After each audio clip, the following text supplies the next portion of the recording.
కాగజ్ నగర్లో యోగి ఆదిత్యనాథ్ మాట్లాడుతున్నారు. లైవ్ చూద్దాం. वहां पर भाइयों बहनों आयुष्मान भारत का 5 लाख रुपए का स्वास्थ्य बीमा का कार्ड बन गया है और यही नहीं 15 करोड़ गरीबों को फ्री में राशन की सुविधा का लाभ मिल रहा है. के साथ जोड़ने का काम भी किया है. उत्तर प्रदेश में 2 करोड़ 52 लाख किसान प्रधानमंत्री किसान सम्मान निधि का लाभ भी ले रहे हैं. लेकिन भाइयों बहनों आपके तेलंगाना में यहां का नौजवान भटकने के लिए मजबूर है. यहां का किसान आत्महत्या करने के लिए मजबूर है क्योंकि यहां की सरकार केवल शोषण कर रही है. यहां पे पेपर लीक की घटनाएं हो रही है. आप मुझे बताइए कि जो मुख्यमंत्री और जो सरकार परीक्षा नहीं करा सकती, क्या वे राज्य का संचालन कर सकती है क्या? भाइयों बहनों आपने देखा होगा मोदी जी के नेतृत्व में मोदी जी ने गत वर्ष कहा था 10 लाख नौकरी देंगे. 6 लाख नौकरी अब तक दे दिए हैं और भाइयों बहनों बहुत शीघ्र 4 लाख नई नौकरी भी इनके माध्यम से आ रही है. फुल प्रूफ व्यवस्था है. सभी लोगों को इसके लिए लाभ मिल रहा है. भाइयों बहनों आज तेलंगाना में चाहे वह बीआरएस हो या कांग्रेस या बीएसपी ये सब एक ही थैले के चट्टे बट्टे हैं. कोई अलग नहीं है. ये सभी एक साथ जुड़े हुए हैं. इसलिए आपने देखा होगा कांग्रेस से जो विधायक चुने गए थे वे बीआरएस का सपोर्ट कर रहे थे और उनका एक विधायक मंत्री भी बन गया था. एक दूसरे से मिलकर के चुनाव लड़ रहे हैं. दोनों पार्टियों के पास सहयोगी के रूप में एक कॉमन फ्रेंड है और कॉमन फ्रेंड का नाम है MIM. MIM आप देखते होंगे ना, वह भी कॉमन है. दोनों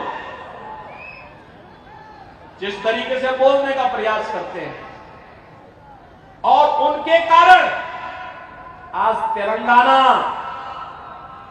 यहां पर निजाम से मुक्ति के दिवस को नहीं मनाने देती है यहां की सरकार.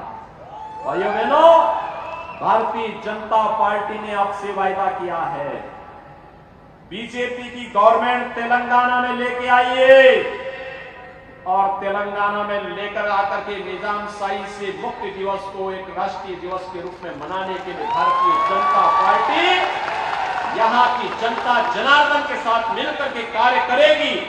और भाइयों बहनों इसीलिए आज हम सब आपके पास आए हैं कहने के लिए प्रधानमंत्री मोदी जी के नेतृत्व में आज हम एक नया भारत देख रहे हैं. यह भारत वैश्विक मंच पर जिसका सम्मान बढ़ा है. यह भारत जिसने वैश्विक मंच पर 142 करोड़ लोगों को सम्मान दिलाया है. यह भारत नया भारत है जिसमें सम्मान भी है.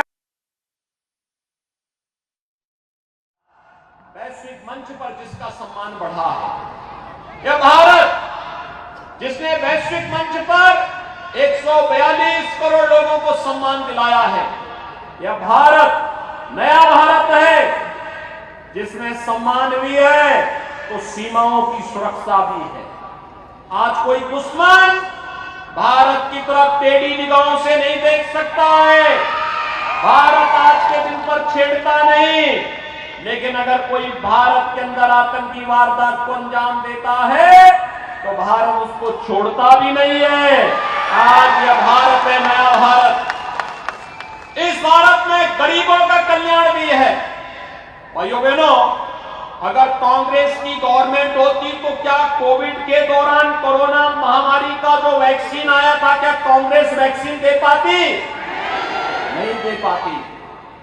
कांग्रेस फ्री में राशन की सुविधा का लाभ दे पाती? मोदी जी 3.5 वर्ष से फ्री में राशन दे रहे हैं और अगले 5 वर्ष तक राशन की सुविधा लगातार जनता जनार्दन को मिलता रहेगा. भाइयों बहनों मोदी जी के कारण इंफ्रास्ट्रक्चर के नए नए कार्य आ रहे हैं।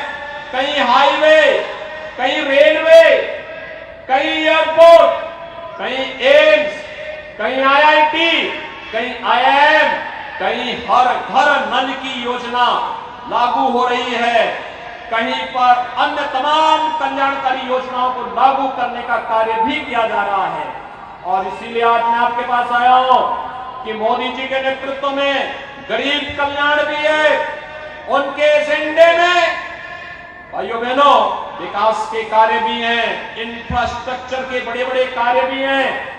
वो देश की सुरक्षा भी कर रहे हैं, देश का सम्मान भी कर रहे हैं और आपकी आस्था का भी सम्मान कर रहे हैं। मुझे बताइए, अयोध्या में राम मंदिर का निर्माण क्या एक कांग्रेस और बीआरएस के लोग कर पाते? आज हो रहा है ना। अयोध्या में राम मंदिर से आप भी खुश है ना। और इसलिए भाइयों बहनों में यहां पे आपके बीच आया हूं आपसे कहने के लिए, बीएसपी ने भी यहां पे अपना प्रत्याशी उतारा है। और मैंने सुना है कि बीएसपी का प्रत्याशी यहां केवल वोट काटने के लिए उतारा गया है। एक तरफ कांग्रेस और बीआरएस बाबा साहब डॉक्टर भीमराव अंबेडकर जी के बनाए संविधान का अपमान करने पे उतारू है। संविधान में अनुसूचित जाति जनजाति के लोगों के लिए आरक्षण की व्यवस्था है और उनके आरक्षण पर डकैती डाल करके मुस्लिम आरक्षण की घोषणा इन्होंने मिलकर के यहां करवा दी। ये बाबा साहब भीमराव अंबेडकर का अपमान है। ये कांग्रेस और बीआरएस और बीएसपी यहां पे केवल एक दूसरे को मदद करने के लिए खड़े हैं। उत्तर प्रदेश असेंबली में 403 सीट है। बीएसपी के पास एक सीट है, मात्र एक, ओनली वन। जब उनका खोटा सिक्का यूपी में, जब यूपी में नहीं उनका विजेता पता है, तो उनका खोटा सिक्का क्या तेलंगाना में चलेगा क्या? कतई मत चलने देना। बाबा साहब भीमराव अंबेडकर को सम्मान मोदी जी ने दिया है, पंचतीर्थ मोदी जी ने बनाए हैं। और इसलिए भाइयों बहनों, बाबा साहब भीमराव अंबेडकर का कल संविधान बनाने का दिन है 26 नवंबर। याद रखना, 26 नवंबर की तिथि को संविधान दिवस के रूप में मोदी जी ने मान्यता दी है, प्रधानमंत्री मोदी जी ने मान्यता दी है। और इसलिए बाबा साहब भीमराव अंबेडकर के प्रति श्रद्धा और सम्मान का भाव रखने वाला हर व्यक्ति भारतीय जनता पार्टी के समर्थन में अपना सहयोग करेगा।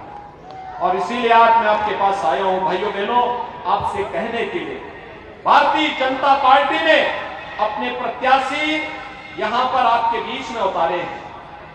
मेरी आप सबसे अपील होगी कि भाइयों बहनों, बीजेपी ने गेलिपिस्तम नव तेलंगाना शिष्टताम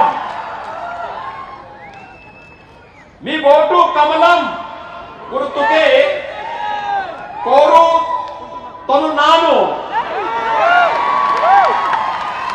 और भाइयों बहनों, इसके लिए मैं आपके पास आया हूं कहने के लिए, बीजेपी रावानी बंगारू तेलंगाना स्वप्नम साकरी चाली। मैं भाइयों बहनों आप सबसे अपील करने के लिए आया हूं, भारतीय जनता पार्टी ने डॉक्टर पल्लई हरीश बाबू को सीरपुर से अपना कैंडिडेट बना करके आपके बीच में उतारा है। ये हमारे प्रत्याशी हैं यहां से। और श्री आत्माराम नायक हैं आसिफाबाद से। भाइयों बहनों,